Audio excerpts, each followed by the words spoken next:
بسم الله الرحمن الرحيم.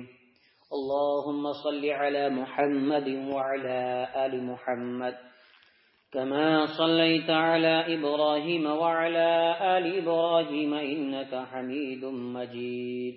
اللهم بارك على محمد وعلى آل محمد كما باركت على إبراهيم وعلى آل إبراهيم إنك حميد مجيد. الحمد لله رب العالمين والصلاة والسلام على سيد الأنبياء والمرسلين وعلى آلہ وصحبہ اجمعین. اما بعد، میرے ایمانی بھائیوں، بزرگوں اور نوجوان ساتھیوں، سیرت پاک کی آج کی یہ مجلس تقریباً 22ویں مجلس ہے. اس سے پہلے ہماری 21 مجلسیں ہوئی، اور آج کی اس مجلس میں رحمت عالم صلی اللہ علیہ وسلم کے مدینہ پاک میں تشریف آوری کا منظر بیان کریں گے.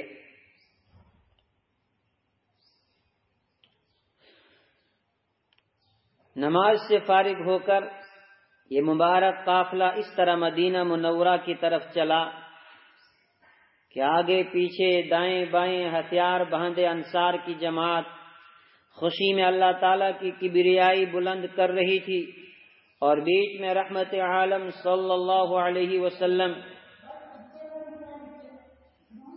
باری تعالیٰ کی حمد و ثنا بیان کرتے جا رہے تھے. خوشی کی وجہ سے لوگوں کے پیر زمین پر نہیں لگ رہے تھے. مدینہ قریب آیا تو رحمت عالم صلی اللہ علیہ وسلم نے اپنی اونٹنی کی لگام بالکل ڈھیلی فرما دی. آگے جس کا بھی مکان آتا وہی عاجزی اور پیار سے عرض کرتا، حضرت میرے گھر تشریف لے چلیے. ابھی اس کی بات پوری نہیں ہوتی کہ دوسرا کہتا، حضرت وہ سامنے میرا غریب خانہ ہے، خدا را آج کی رات ہمارے یہاں قیام فرما لیجئے. رحمت عالم صلی اللہ علیہ وسلم سب کو ایک ہی جواب دیتے جا رہے تھے، یہ مسئلہ میرے ہاتھ میں نہیں بلکہ ہم سب کے مالک کے ہاتھ میں ہے.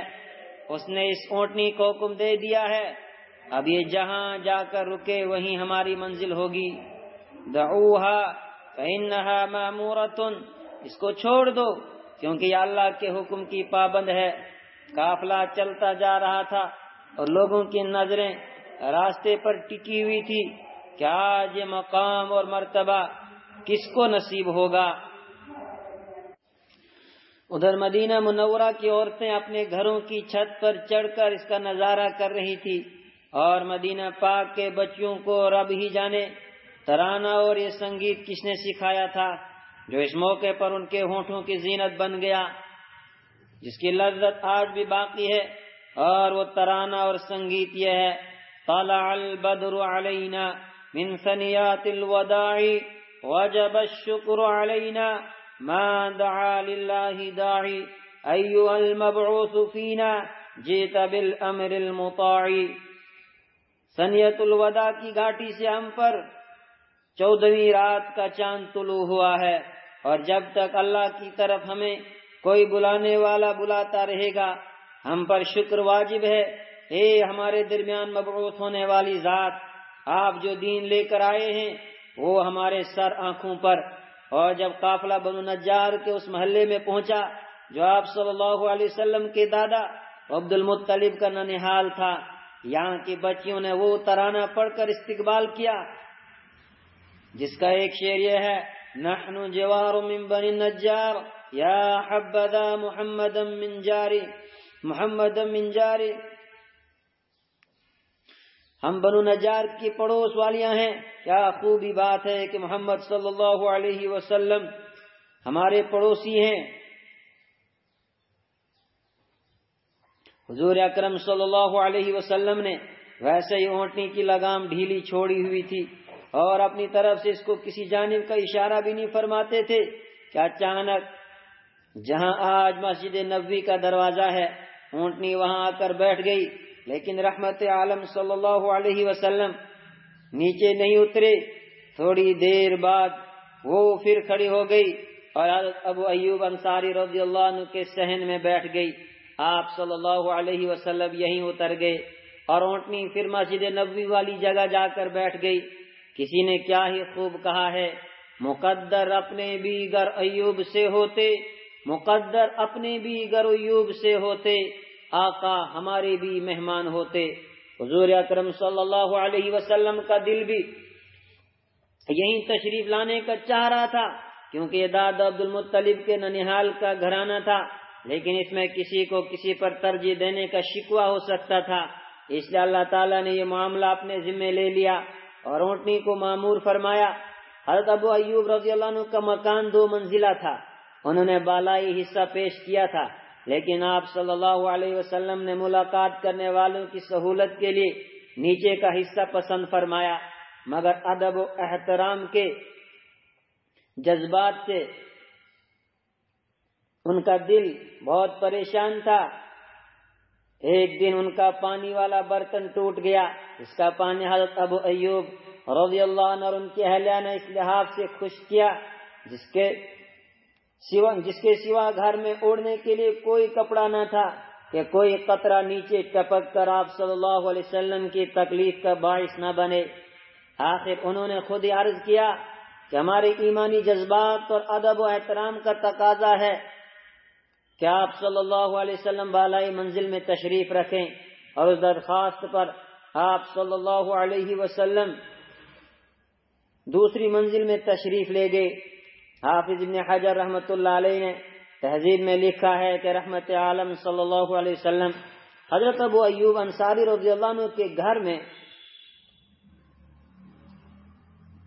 حضرت ابو انصاری رضی اللہ تعالیٰ عنہ کے گھر میں 30 دن تک تشریف فرما رہے، اور جب مسجد نبوی کے ارد گرد کچے مبارک حجرے بن گئے تو وہاں تشریف لے گئے۔ حضرت ابو ایوب انصاری رضی اللہ عنہ گھر سے کھانا بنا کر لے جاتے تھے، اور رحمت عالم صلی اللہ علیہ وسلم کھا کر جو بچتا وہ واپس فرما دیتے۔ تو حضرت ابو ایوب اور ان کی اہلیہ ام ایوب یہی کھانا کھاتے اور دیکھتے جہاں مبارک انگلیوں کے نشان لگے ہوتے وہیں سے وہ بھی کھاتے۔ ایک دن نشان نظر نہ آئے تو دونوں گھبرا گئے کہ آج کچھ کھائے بغیر واپس فرما دیا۔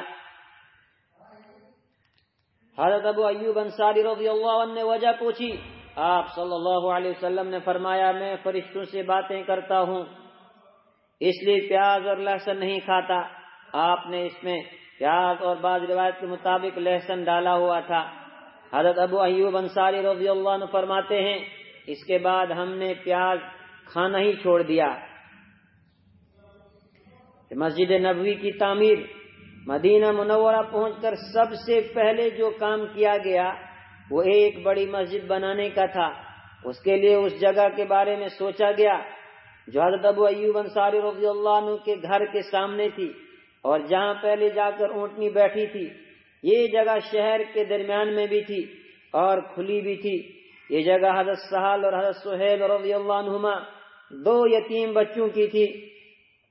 رحمت عالم صلی اللہ علیہ وسلم نے ان کے چاچا کو جن کی تربیت میں تھے طلب فرما کر فرمایا آپ یہ جگہ مسجد کے لیے ہمیں بیچ دیں۔ ان دونوں یتیم بچوں نے اور ان کے چاچا اور ان کے سارے خاندان نے درخواست کی کہ ہم یہ جگہ صرف رضائے الہی کے لیے فی سبیل اللہ دیں گے، اس کی قیمت کچھ نہیں لیں گے۔ لیکن حضور اکرم صلی اللہ علیہ وسلم نے ایسے لینے سے انکار فرمایا اور قیمت دے کر لینے کی بات طے ہو گئی، کیونکہ ایک تو یہ بچے یتیم و نابالغ تھے، دوسرے اس طرح یتیموں کی زمین دین کے نام پر دبانے کا رواج پڑ سکتا تھا۔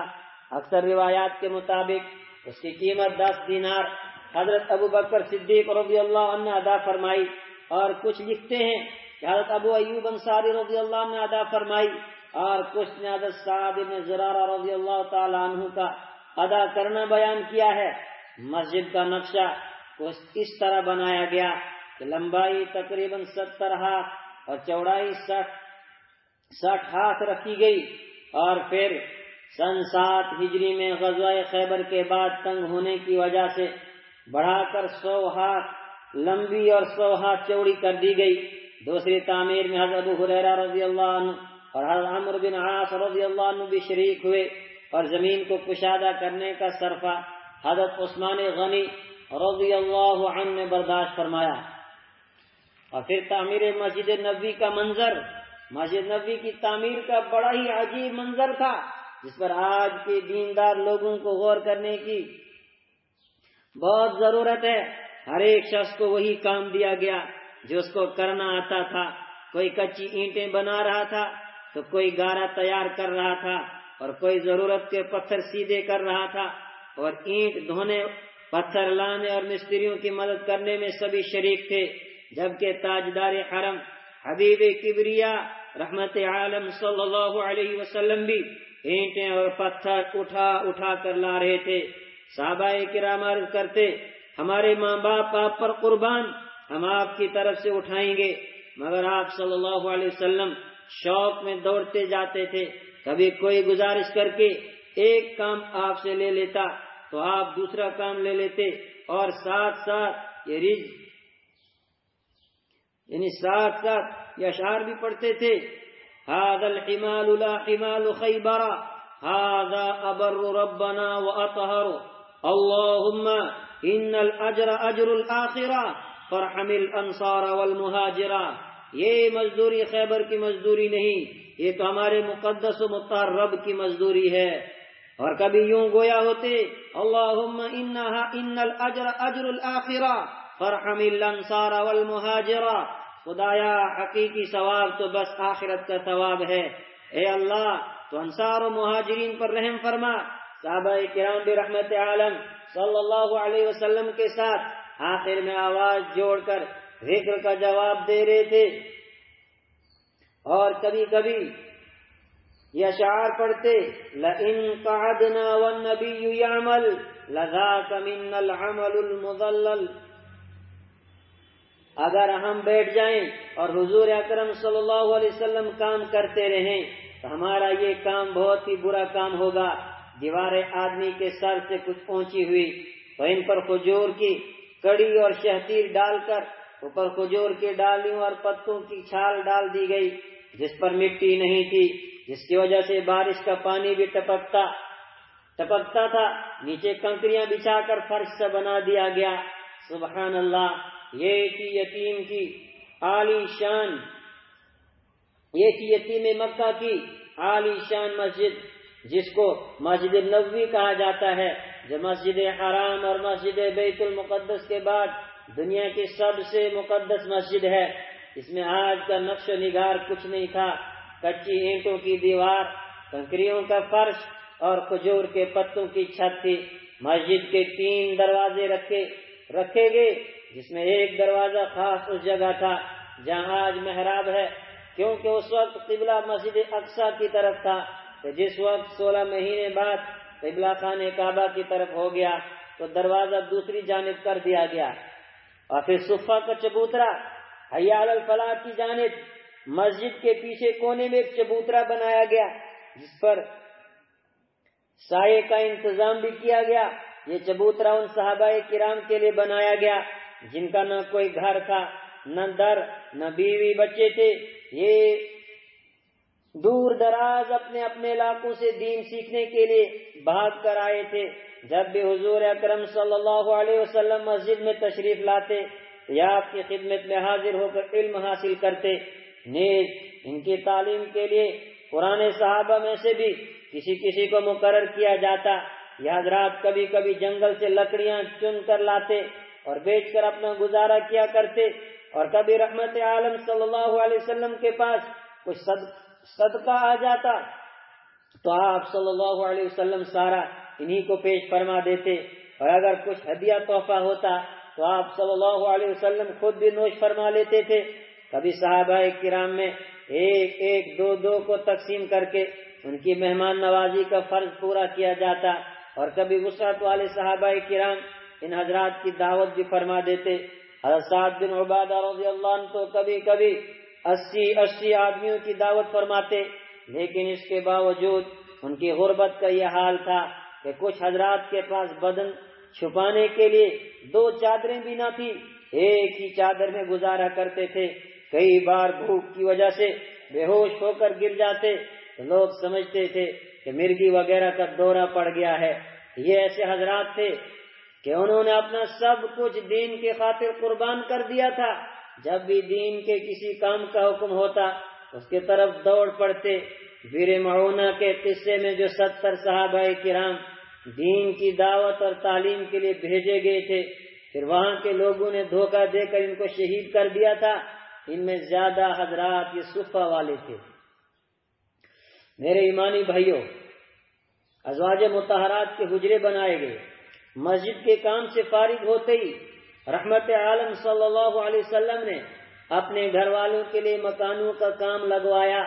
اس وقت آپ کے نکاح میں ہونے کا شرف صرف حضرت سودا اور حضرت عائشہ رضی اللہ عنہما کو حاصل تھا، اس لیے حیا علی الفلاح کی جانب مسجد کے بالکل ساتھ ہی 2 مکان بنائے گئے۔ مکان کیا تھے؟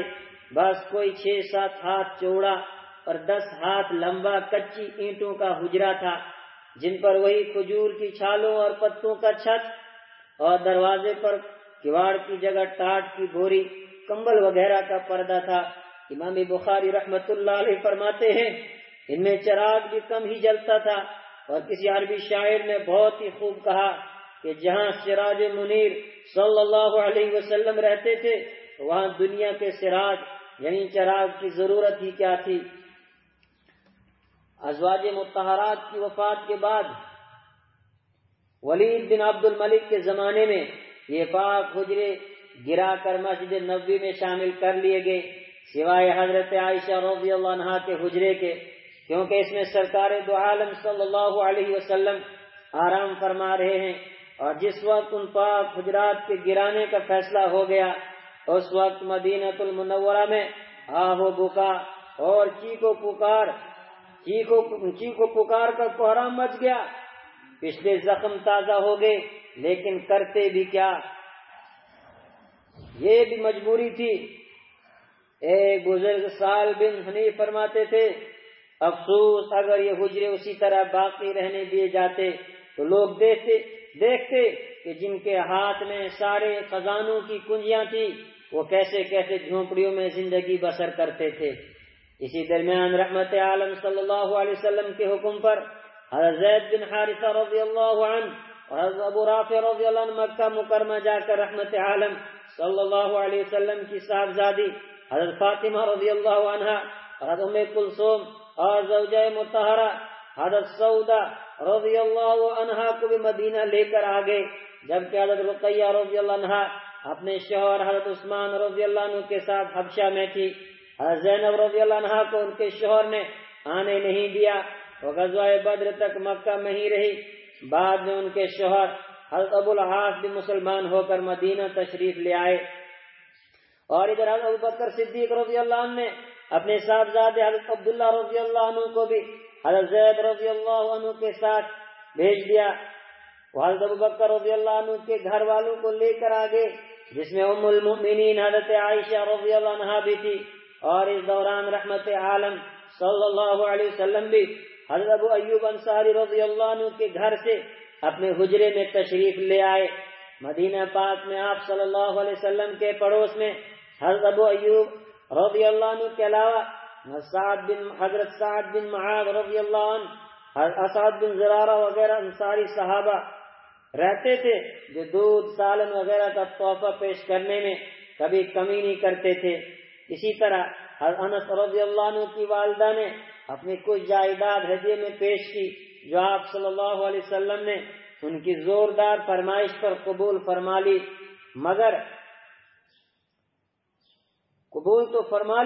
مگر اپنی دائی حضرت ام ایمن کو دے دی۔ میرے ایمانی بھائیوں، انصار اور مہاجرین کا بھائی چارہ دنیا میں دیسی اور پردیسی، مقامی اور باہر کے لوگوں کا جھگڑا کوئی نئی بات نہیں ہے بلکہ صدیوں سے چلی آ رہی جہالت ہے، اور آج تو دنیا کا کوئی کنارہ، کوئی کونا اس جھگڑے سے خالی نہیں۔ ہر جگہ مقامی رہنے والے لوگ سمجھتے ہیں کہ ہم یہاں کے تنکے تنکے کے مالک ہیں۔ یہ باہر سے لوگ آئے، انہوں نے ہماری روزی روٹی پر قبضہ کر لیا، ہمارا کاروبار ہم سے چھین لیا، جبکہ باہر سے آ کر رہنے والے یہ سوچتے ہیں کہ ان کو زندگی کا ڈھنگ ہی نہیں آتا تھا، بھوکے مر رہے تھے، ہم نے آ کر کاروبار کیا، اپنی قابلیت سے معیشت کی کمر سیدھی کی، تب ان مقامی لوگوں کو بھی روٹی مل گئی۔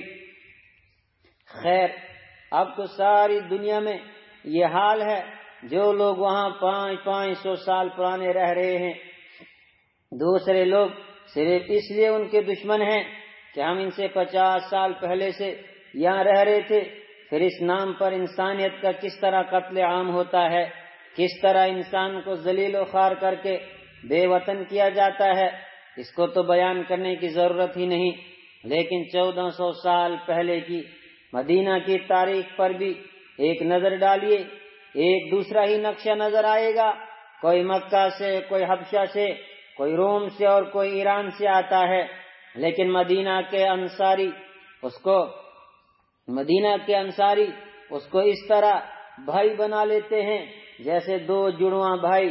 حضرت رحمت عالم صلی اللہ علیہ وسلم جس وقت مدینہ منورہ میں تشریف لائے، اس وقت سوچ اور عقیدے کے اعتبار سے یہاں 3 قومیں تھی۔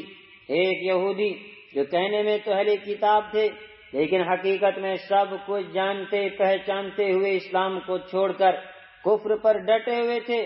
حضرت رحمت عالم صلی اللہ علیہ وسلم نے یہ کچھ معاہدوں کی رسی میں بہن دیے، اور دوسرے وہ مشرک تھے جو مدینہ کے اندر کم لیکن مدینہ کے آس پاس زیادہ رہتے تھے، اور دین اسلام ان کو بھی سمجھ آ گیا تھا، لیکن دنیا کے مفاد کے پیچھے کفر چھوڑنے کو تیار نہیں تھے۔ اور یہی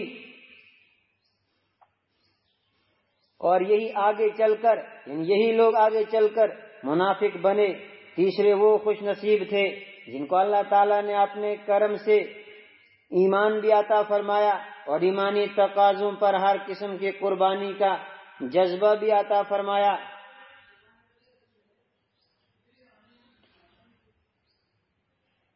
دوسری طرف وہ مخلص اور سچے مومن تھے جو مکہ سے ہجرت کر کے آئے تھے، وہ اپنا سب کچھ چھوڑ چھاڑ کر بالکل خالی ہاتھ مدینہ پہنچے تھے۔ یہ حضرات دلاسے اور دلجوئی کے محتاج تھے، ماں باپ، بھائی بہن، بچوں کی جگہ کسی دل بہلانے والے کی ضرورت بھی تھی، اور سر چھپانے کے لیے کسی چھت کے حاجت مند بھی تھے۔ بھائی چارے کی بنیاد دین پر، نہ نسل پر، نہ قوم پر، یہ قوم پرستی کی کمر میں خنجر، یہ بیان کردہ ساری پریشانیاں تھی، لیکن اصل مسئلہ کچھ اور ہی تھا۔ وہ یہ کہ آج تک بھائی چارہ، آپسی جوڑا،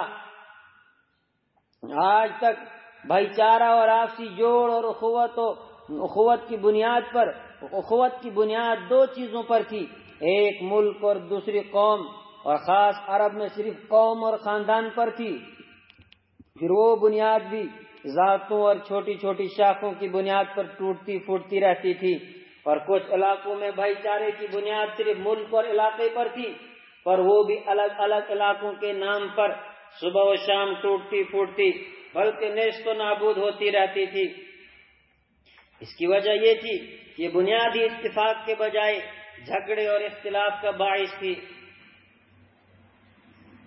کیونکہ ایک قوم کا دوسری قوم کے ساتھ تب تک اتفاق ہو ہی نہیں سکتا جب تک وہ دونوں ایک نہ ہو جائیں، اور 2 قوموں کا ایک ہونا ناممکن ہے۔ اس طرح 2 ملکوں کا بھی اتحاد اور اتفاق تبھی ہو سکتا ہے جب دونوں ملک ایک ہو جائیں، لیکن جن لوگوں کے بڑے بننے اور اونچے ہونے کی بنیاد ہی عہدوں اور کرسیوں پر ہو، وہ کب چاہیں گے کہ 2 ملک ایک ہو جائیں؟ چاہے ہماری کرسیاں اور ہمارے عہدے بھی چلے جائیں، بالکل نہیں، بلکہ ایسے بڑے لوگ تو ملک کے ٹکڑے ٹکڑے کرتے رہیں گے تاکہ زیادہ ملک ہوں تو زیادہ بادشاہ بنے، اور اس کی زندہ مثال آج کے نام کے اسلامی اور عرب ممالک ہیں۔ دیکھو بڑے لوگ انہیں کیسے تقسیم در تقسیم کرنے جا رہے ہیں تاکہ ہمیں اونچے اونچے عہدے ملتے رہیں، اور پھر انسانوں میں اکڑنے اور بڑا بننے، فخر کرنے بلکہ تکبر کرنے کے لیے یہ دو ہی چیزیں باقی رہ گئی تھی۔ کوئی کہتا میں بڑا ہوں اس لیے میں تمیمی ہوں، کوئی کہتا میں میرے سے اونچا کوئی ہو ہی نہیں سکتا کیونکہ میں قریشی ہوں، بلکہ خاندان اور برادری کے نام پر جو تقسیم ہمارے ملک میں ہوئی ہے وہ تو کوئی سوچ بھی نہیں سکتا۔ اللہ اکبر۔ اور اسی طرح کوئی کہہ رہا تھا میں سب سے بڑا ہوں کیونکہ میں دنیا کی بڑی طاقت ایران کا رہنے والا ہوں، تو کوئی کہہ رہا تھا نہیں نہیں میں رومی ہوں جو دنیا کی سپر پاور ہے، لہذا میرے جیسے کوئی ہو ہی نہیں سکتا۔ ایسے ماحول میں سب سے بڑا سوال یہ تھا کہ اسلامی اور مسلمانی معاشرے کی بنیاد کس چیز پر رکھی جائے گی؟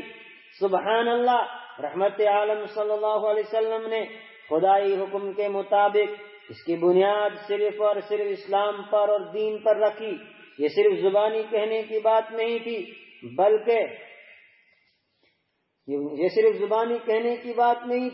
بلکہ شیطان حیران و پریشان تھا۔ 500 کلومیٹر دور سے آنے والے حضرات باقاعدہ طور پر ایک ایک کر کے مدنی انصاری صحابہ کرام کے بھائی بنائے جا رہے تھے۔ میرے ایمانی بھائیوں، عقل دنگ تھی، شیطان حیران و پریشان تھا کہ 500 کلومیٹر دور سے آنے والے حضرات باقاعدہ طور پر ایک ایک کر کے مدنی انصاری صحابہ کرام کے بھائی بنائے جا رہے تھے، بلکہ ایک ہی دن میں 45 مہاجرین حضرت انس رضی اللہ عنہ کے گھر میں 45 انصار کے بھائی بنا دیے گئے۔ حضرت ابو بکر رضی اللہ عنہ، حضرت خالد بن ولید رضی اللہ عنہ کے حضرت ابو بکر رضی اللہ تعالی عنہ، حضرت خالد بن زید رضی اللہ تعالی عنہ کے، اور حضرت عمر رضی اللہ عنہ، حضرت عثمان بن مالک رضی اللہ عنہ کے، اور حضرت عثمان بن عفان رضی اللہ عنہ، حضرت اوس بن ثابت رضی اللہ عنہم کے بھائی بنائے گئے۔ اس طرح ہر مہاجر ایک ایک انصاری کا بھائی بن گیا۔ حرص، لالچ، حسد، ضد اپنا سر پیٹ رہی تھی۔ جس وقت بھائی چارے کے جواب میں انصار صحابہ کرام نے اپنا دروازہ کھول دیا اور کہا آئیے، آدھا مکان آپ کا اور آدھا مکان میرا، اسی طرح آدھا باغ میرا اور آدھا باغ آپ کا، آدھا کھیت میرا اور آدھا آپ کا۔ اس سے بھی آگے بڑھ کر کچھ حضرات نے کہا آپ کو بیوی بچوں کی یاد ستا رہی ہوگی، یہ میرا بچہ اپنا سمجھ لیجئے، اس سے دل بہلائیے، اور کچھ تو اس سے بھی آگے نکل گئے۔ انہوں نے کہا آپ کی بیوی مکہ میں رہ گئی ہے، میرے نکاح میں 2 بیویاں ہیں، میں ایک کو طلاق دیتا ہوں، عدت پوری ہونے پر آپ نکاح کر لیجئے۔ سبحان اللہ۔ لیکن ہجرت کرنے والے نے اپنے بھائی کا احسان مان کر اس کو مبارکباد دیتے ہوئے کہا بھائی مجھے صرف سر چھپانے کی جگہ دے دیجئے، باقی سب کچھ آپ کو مبارک، باغ کھیت یہ کام تو ہمیں آتا ہی نہیں، مجھے بس بازار کا راستہ دکھا دیجئے، میں کچھ تجارت وغیرہ کر کے اپنا گزارا کر لوں گا۔ شروع میں تو یہ ایسے بھائی بنتے تھے کہ ایک دوسرے کی وراثت اور جائیداد کے حصہ دار بھی بن جاتے تھے، جیسے قرآن کریم میں ہے ان الذین آمنوا وهاجروا وجاهدوا بأموالهم وأنفسهم في سبيل الله والذين آووا ونصروا أولئك بعضهم أولياء بعض۔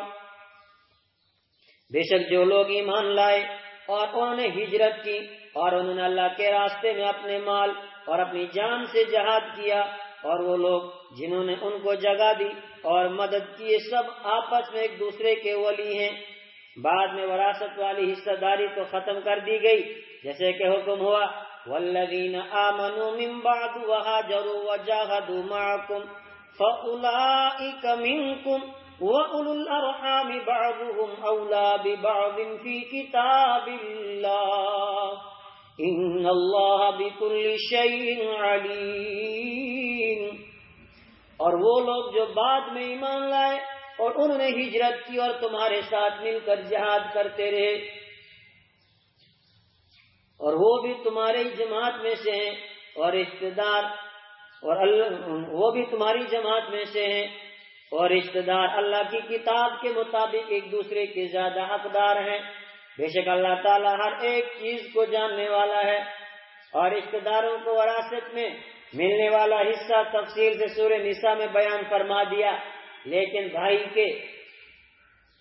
بھائی چارے کی بنیاد پھر بھی دین اور اسلام پر ہی رہی، اور فرمایا انما المؤمنون اخوہ فاصلحوا بین اخویکم واتقوا اللہ لعلکم ترحمون۔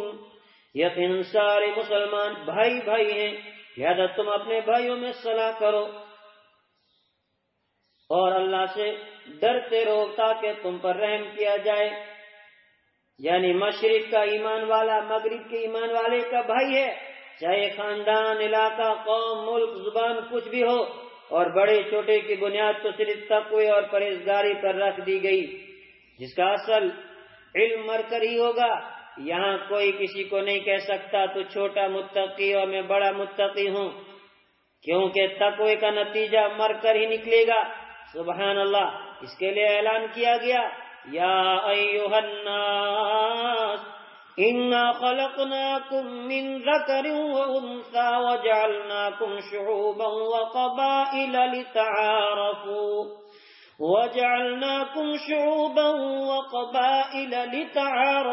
ان اکرمکم عند اللہ اتقاکم ان اللہ علیم خبیر۔ او لوگو، ہم نے تمہیں ایک ہی مرد اور ایک ہی عورت سے پیدا کیا ہے، اور ہم نے تمہارے کنبے اور خاندان اور قبیلے بنائے تاکہ تم ایک دوسرے کو پہچان سکو۔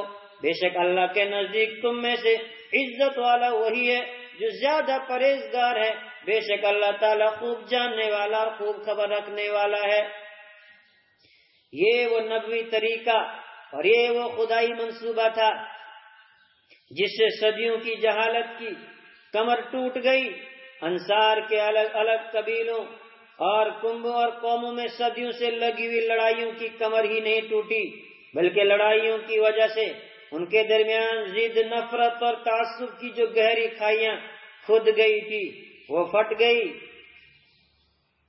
خدا کی قسم وہ پٹ گئی، اور خدا کی قسم یہ کہنے کی بات نہیں، بالکل سچی حقیقت ہے۔ آج سے تقریباً 1450 سال پہلے، آج تقریباً 1450 سال گزر گئے، لیکن آج تک کسی نے اوس اور خزرج کو آپس میں جنگ کرتے نہیں دیکھا، حالانکہ شماس ابن قیس جیسے کتنے بدبخت یہودی پیدا ہوئے اور ان کو لڑوانے کی ناکام کوشش کرتے رہے۔ سبحان اللہ۔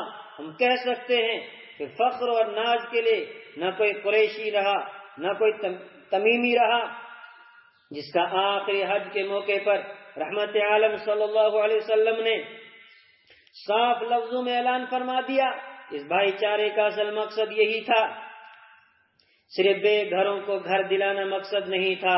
اسی کے نتیجے میں حضرت بلال رضی اللہ عنہ جیسے غلام مؤذن اور حضرت حسن بصری رحمۃ اللہ علیہ جیسے غلام امام بن گئے، اور رابعہ بصریہ جیسی ساری دنیا کے لیے مثال اور نمونہ بن گئی جو پہلے باندھی تھی۔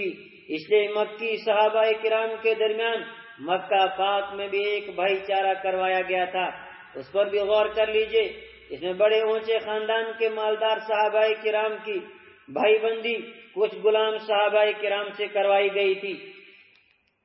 مثال کے طور پر ذرا دیکھیے، حضرت عبیدہ ابن حارث رضی اللہ تعالی عنہ جیسے بڑے مالدار کا بھائی حضرت بلال حبشی رضی اللہ تعالی عنہ کو بنا دیا، اور حضرت ابو عبیدہ کو حضرت سالم کا بھائی بنا دیا گیا جو کہ آزاد کردہ غلام تھے۔ میں نے یہ مضمون کچھ لمبا ہی کر دیا کیونکہ آج امت کو پھر اسی خاندان، قوم، قبیلے اور دیس و پردیس اور علاقہ وغیرہ کی چنگل میں پھنسایا اور جہالت کی اسی دلدل میں دھکیلا جا رہا ہے۔ اقبال نے اسی کے متعلق تڑپ کر کہا تھا، ان تازہ خداؤں میں بڑا سب سے وطن ہے، جو اس کا پیراہن ہے وہ مذہب کا کفن ہے، یعنی سوج پر جو قمیص فٹ آتی ہے وہ مذہب کے کفن سے تیار ہوتی ہے۔ اور پھر کمزوروں پر رحم کرنے کا تاکیدی حکم، سارے ایمان والے تقوی کی بنیاد پر بھائی بھائی بنا دیے گئے، چھوٹے بڑے ہونے کا معیار تقوی پر رکھا گیا۔ یہی اس معاشرے کا مدار بن گیا کہ اس ترازو میں اپنے آپ کو تولو پھر بات کرو۔ اتنا ہی نہیں، ہر ایک بڑے کو چھوٹے پر ترس کرنے اور اپنا سب کچھ اس پر قربان کرنے کا ایسا شوق دلوایا کہ امیر غریب کو دیکھ کر احسان نہیں جتلاتا تھا، بلکہ اس کا احسان مانتا تھا کہ اس نے میرا ہدیہ قبول کر لیا۔ پڑوسیوں، مسافروں اور ضرورت مندوں سے اچھا برتاؤ کرنے کا ایسا تاکیدی حکم دیا گیا۔ یہی برتاؤ اس کے اخلاق مند ہونے اور بد اخلاق ہونے کی علامت بن گیا۔ قرآن پاک میں رحمت عالم صلی اللہ علیہ وسلم، قرآن پاک میں تو جگہ جگہ یہ حکم ہے کہ یہاں رحمت عالم صلی اللہ علیہ وسلم کے چند فرمان پڑھتے چلیے اور سنتے چلیے۔